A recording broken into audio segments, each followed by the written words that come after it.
there is a nut that doesn't grow on trees. It grows underground like a potato. You dig it out of the dirt. It's the size of a pea. It tastes like sweet coconut. And humans have been eating it for so long that our oldest ancestors survived on it millions of years ago. It needs no irrigation. It grows almost anywhere. It's packed with more nutrients than most of what's in your kitchen right now. So why has almost no one in the West ever heard of it? Reach into the soil and pull one out. It's not a root. It's not a seed. It's a small, wrinkled, golden brown nugget, about the size of a chickpea, hanging off the roots of a grassy plant that looks like nothing special at all. Brush off the dirt, bite into it. It's firm, slightly chewy, and sweet. Somewhere between a coconut, an almond, and a sip of sweet milk. No tree dropped it, no orchard grew it. It came out of the ground, where almost no nut on earth is supposed to grow.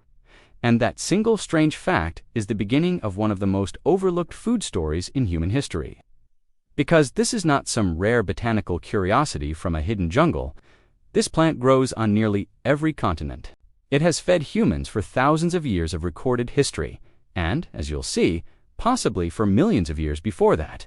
And yet, if you walked into an average grocery store in America and asked for it by name, the person behind the counter would have no idea what you were talking about. Stay with me, because the reason this food was forgotten is stranger and more revealing than the food itself. The plant is called Sapirus esculentus, though calling it a nut is actually a mistake. Botanically, it isn't a nut at all. It's a tuber, a tiny swollen storage organ that grows on the roots of a type of sedge, a grass-like plant.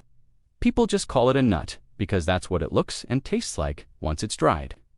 In Spain, where it's beloved, they call it chufa. In Nigeria, where millions eat it daily, they call it aya.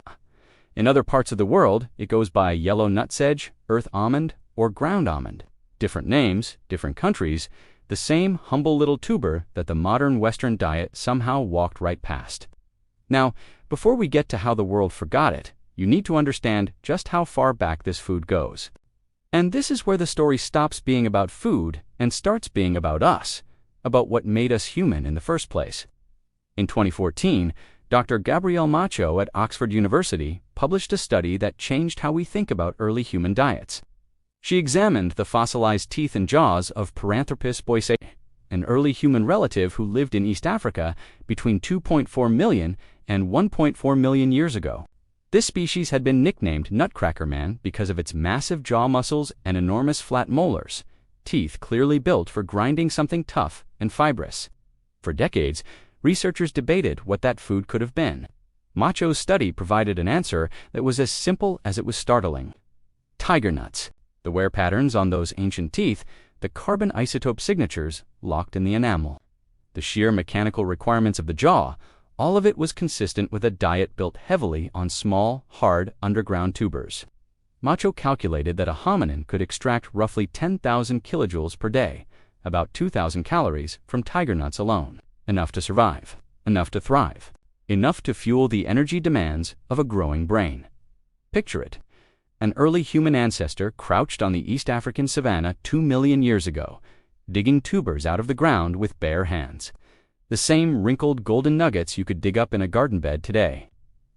If Macho's research is right, and the evidence strongly supports it, then this is not just an old food. This may be one of the original foods, one of the things that kept our lineage alive long enough to become us. Hold on to that, because it makes what happened next even harder to believe. Now let's jump forward, out of the deep past and into recorded history.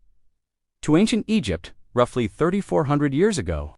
In the tomb of Rekhmire, a vizier who served under Pharaoh Thutmose III, there is a wall painting that depicts something remarkably specific. Workers grinding tiger nuts into flour, mixing the flour with honey, shaping the mixture into cone-shaped cakes.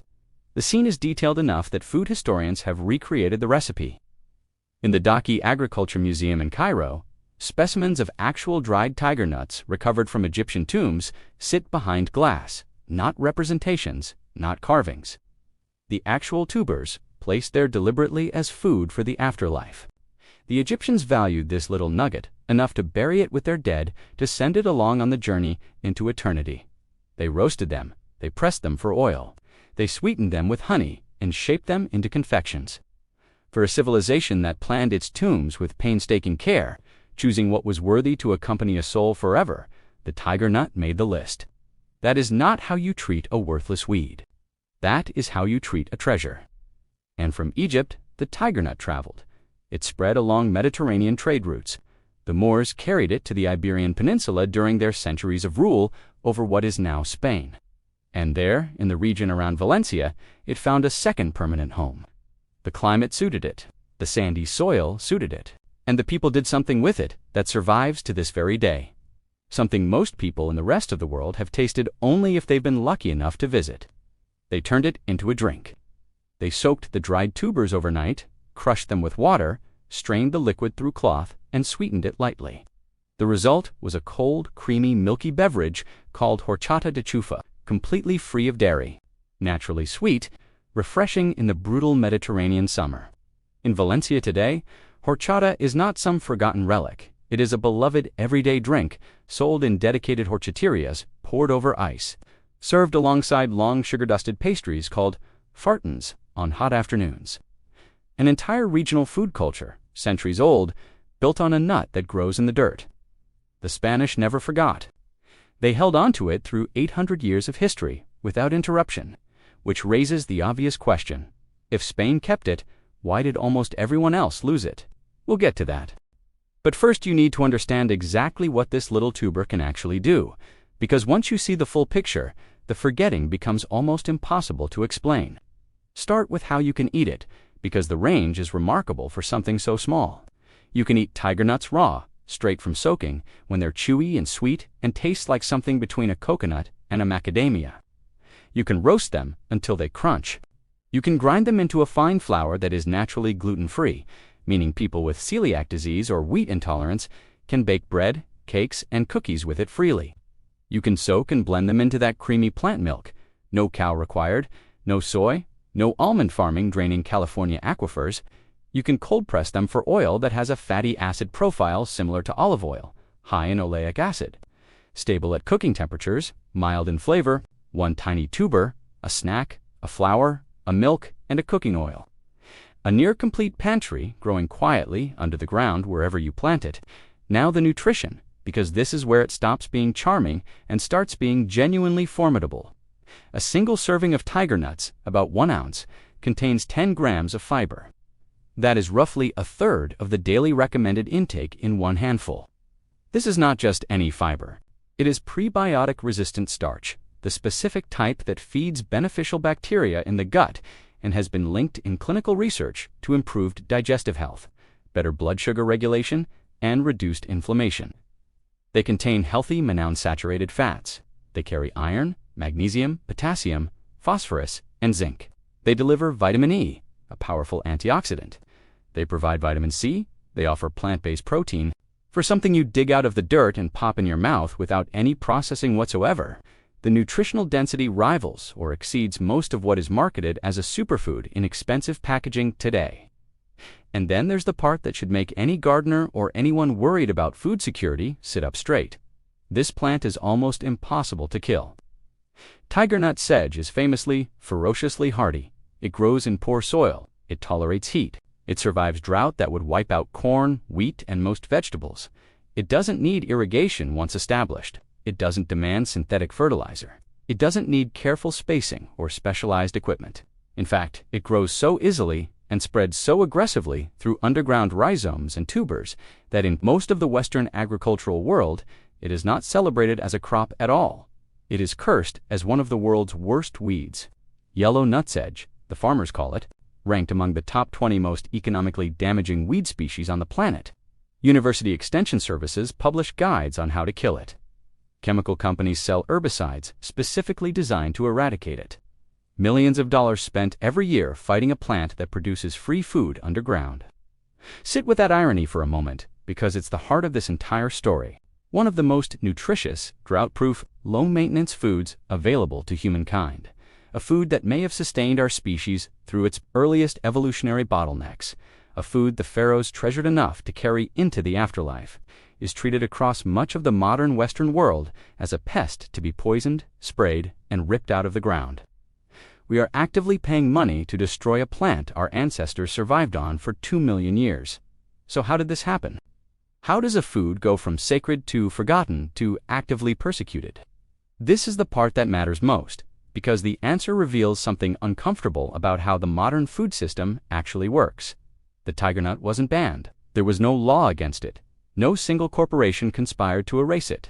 No dramatic villain walked into a boardroom and said, "Bury the tiger nut." The truth is quieter than that, and in a way more damaging. The tiger nut was simply crowded out, pushed aside by the rise of a handful of massive, machine-friendly, government-subsidized industrial crops that reorganized the entire global food economy around their needs. Think about what the modern Western food system is built on: wheat, corn, rice, soy. A tiny number of crops that can be grown on enormous scales, harvested by combine harvesters, stored in silos for months, shipped across oceans in bulk containers, and processed into 1,000 different products on factory lines. These crops won not because they were the most nutritious, they aren't, not because they were the most resilient. Corn dies without irrigation in most climates. They won because they were the most convenient for an industrial system that values uniformity, mechanical harvesting, long shelf life, and centralized control above all else. The tiger nut didn't fit the machine. It grows underground in small, irregular tubers scattered through the root zone of a grass-like plant. You can't run a combine over it. You can't store it in a grain elevator. You can't process it on the same factory lines built for wheat flour. It couldn't compete for the attention, the subsidies, the research funding, or the infrastructure investment that governments poured into the big four crops throughout the 20th century. So it was left behind, not by a decision, but by neglect, generation by generation. In most of the world, people simply stopped planting it, stopped eating it, stopped teaching their children about it, and eventually stopped knowing it had ever been food at all. Until the only thing most Westerners knew about Cyparissus galantis was that it was a stubborn weed in the lawn that wouldn't die no matter what you sprayed on it. That's the strange power of forgetting. It doesn't need a villain. It doesn't need a conspiracy. It doesn't need a ban. A food that fed our ancestors for 2 million years can vanish from the human menu in just a few generations, simply because something more machine-friendly came along and nobody bothered to remember what was lost. Forgetting can erase a food just as completely as any law ever could. And once it's gone from memory, it's invisible even when it's growing right under your feet. But here's the good news, and the reason this story isn't over. The tiger nut is coming back. Quietly at first, but now unmistakably. In the past decade, as more people search for gluten-free flours, dairy-free milks, gut-friendly prebiotic fibers, and foods that don't depend on fragile industrial supply chains, the tiger nut has been rediscovered by exactly the communities you'd expect: people interested in ancestral eating, people managing food intolerances, people building food sovereignty, and people who simply stumbled across it and couldn't believe what they'd been missing. The global tiger nut market was valued at over $1.5 billion in 2025 and is projected to nearly double within the next decade. Tiger nut flour, tiger nut milk, and bags of the dried tubers themselves are now available online and in health food stores in a way they simply weren't 10 years ago. And here's what you can actually do with that knowledge. If you want to try it, you don't need a farm or any special skill. Buy dried tiger nuts from any online supplier or health food shop. Soak them overnight in water until they soften and plump. Eat them straight as a chewy sweet snack, or blend the soaked tubers with water. Strain through a nut milk bag, sweeten if you like, and you have homemade horchata, the same drink Valencia has loved for 8 centuries. Buy tiger nut flour and use it anywhere you'd use almond flour in gluten-free baking. And if you have a garden and you live in a warm enough climate, you can grow them yourself. Plant the tubers in loose sandy soil after last frost. They ask for very little: sunspace, occasional water, until established. Harvest in fall when the foliage yellows. Just be warned, plant them in a contained bed or a spot where spreading doesn't matter, because this is the same plant that earns its reputation as uncapable. The very stubbornness that made industrial agriculture hate it is exactly what makes it one of the most reliable foods on Earth for anyone willing to see it that way. So here is where we land. There is a nut that grows in the dirt like a potato and tastes like sweet coconut. It fed our ancestors 2 million years ago on the African savanna. The pharaohs buried it in their tombs for the journey into eternity. The Moors carried it to Spain, where it became a drink still served in cafes today. It is drought-proof, nearly impossible to kill, naturally, gluten-free, dairy-free, loaded with prebiotic fiber, iron, magnesium, healthy fats, and vitamins. A complete little pantry hiding underground.